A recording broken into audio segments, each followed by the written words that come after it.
वहां किसी जंगल में, किसी गांव में किसी हथिनी का वध हो गया तो आप इतने आंसू बहाने लगे, और आपके सभ्य शहरों के ठीक बीचों बीच इतने बड़े बड़े कत्ल खाने, कसाई खाने खुले हुए हैं जिनमें हजारों लाखों जानवरों की रोज निर्मम हत्या होती है, तब आपको बुरा नहीं लगता?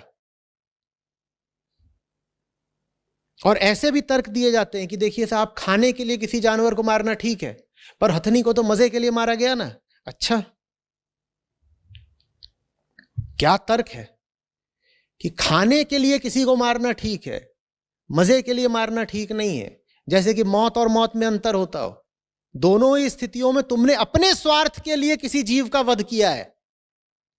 ठीक, जबान भी तुम्हारी और मजा भी तुम्हारा। तुम चाहे जबान के लिए मारो किसी को और चाहे मजे के लिए मारो, जिसको मारा वो तो मरा ही ना, और जिसको मारा उसका क्या हित था मरने में?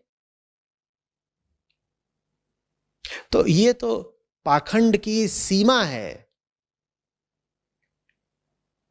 कि ऐसे देश में जहां अब करीब करीब 70-75% आबादी मांसाहारी हो चुकी है, वहां लोग अपने गिरेबान में झांक कर नहीं देख रहे हैं और दूसरों की ओर उंगलियां उठा रहे हैं।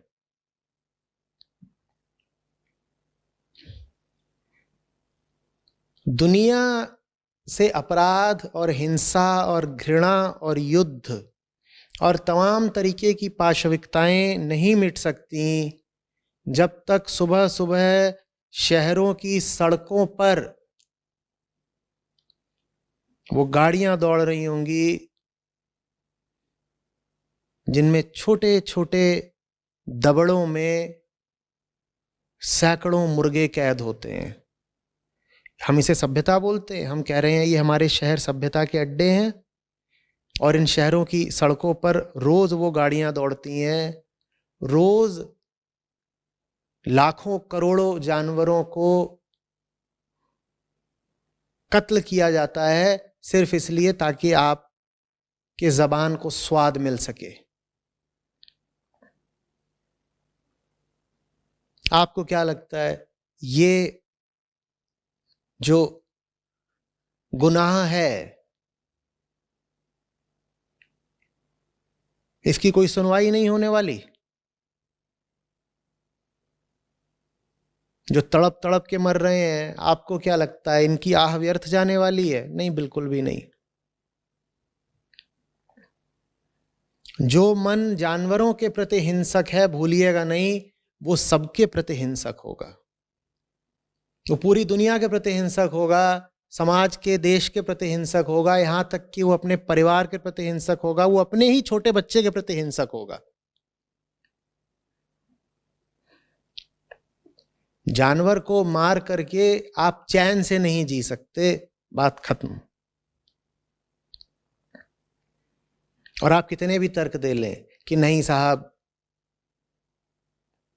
हमारे समुदाय में तो जानवर को मारना ठीक माना जाता है, अनुमति है, ये बात समुदाय वगैरह की नहीं है, ये बात सत्य की है।